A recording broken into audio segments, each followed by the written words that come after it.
For many years, the iPhone Pro models have been rather boring devices in spite of Apple's continuous efforts to push the boundaries of its camera system, which in some cases, it doesn't justify a worthy upgrade for most people. But this time, the iPhone 17 Pro means business and it's a big deal for many creators and professionals. Here's my review after 2 weeks.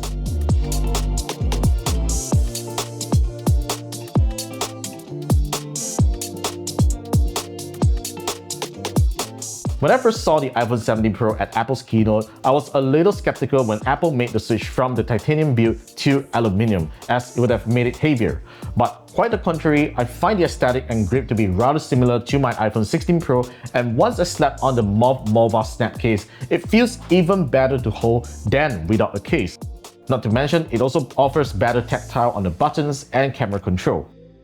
Now, you may have already seen other creators talking about the iPhone 17 Pro's aluminum durability issues, but I'm glad to report that I have not been plagued by it, simply because I have it in a case since day one, and I also applied a screen protector even though Apple claims it is stronger this round.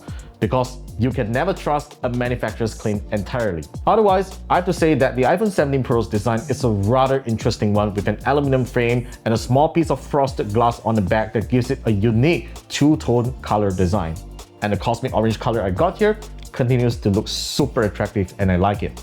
The iPhone 17 Pro has the same 6.3-inch display size as the iPhone 16 Pro, and you can hardly differentiate them indoors when putting side by side. Not unless you're using it under direct sunlight, where the iPhone 17 Pro screen will look more visible, all thanks to the peak 3000 nits brightness. This is one thing that creators will greatly appreciate because even regular built-in camera monitors don't offer that kind of visibility, and you have to resort to external monitors which can make your setup really clunky.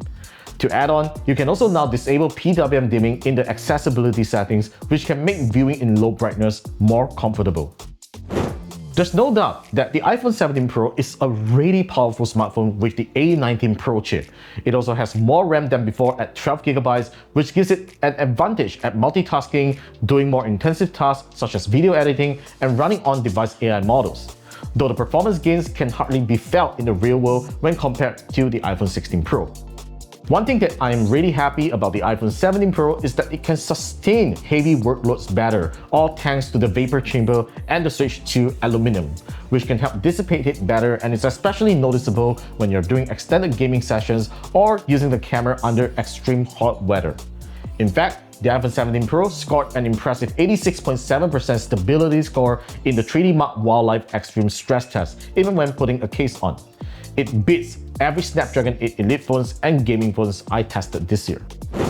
While performance gains might not mean much to most people because iPhones generally perform really well, the A19 Pro unlocks some insane hardware capabilities that creative professionals can take advantage of, such as being able to shoot ProRes RAW OpenGate on its front and rear cameras,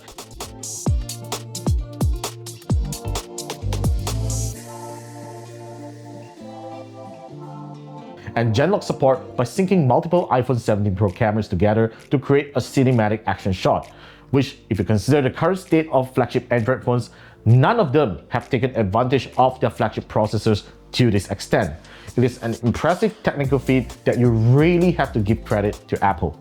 Back on my iPhone 16 Pro review, I ranted about not having equal resolutions on its rear cameras as I badly wanted a high-resolution telephoto camera for doing crop zoom, and my wish finally came true on the iPhone 17 Pro, which finally has a 48-megapixel f2.8 telephoto camera that does up to 4 times optical zoom, and doing in-sensor crop zoom can realize an 8 times optical quality zoom with a 200mm equivalent focal length. Despite that, the new telephoto camera is still no match for the Android cam when it comes to processing digital zoom shots, but it still does a decent job when you shoot in its native zoom range.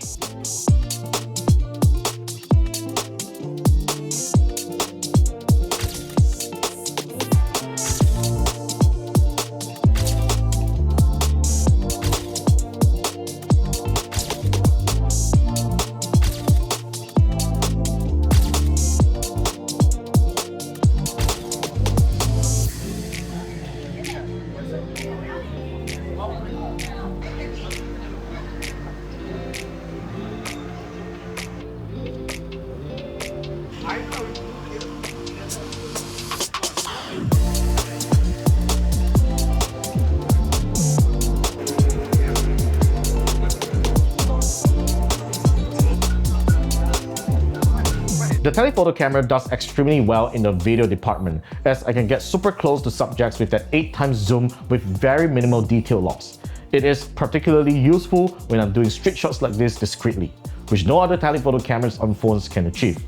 What's even more useful is the new 18-megapixel center stage camera, which is a square-shaped sensor that allows you to take portrait and landscape shots without rotating your phone. This isn't just beneficial for vlogs, as you'll look more natural by looking onto the screen instead to the side. It also makes mounting on gimbals and clamps easier when you're shooting front-facing videos. And video quality on the front camera is the best I've seen on the smartphone to date. Otherwise, the iPhone 17 Pro's cameras take decent photos with excellent color science and dynamic range that you would expect from an iPhone. I'll let you enjoy these camera samples for a bit, and you let me know your thoughts in the comments below.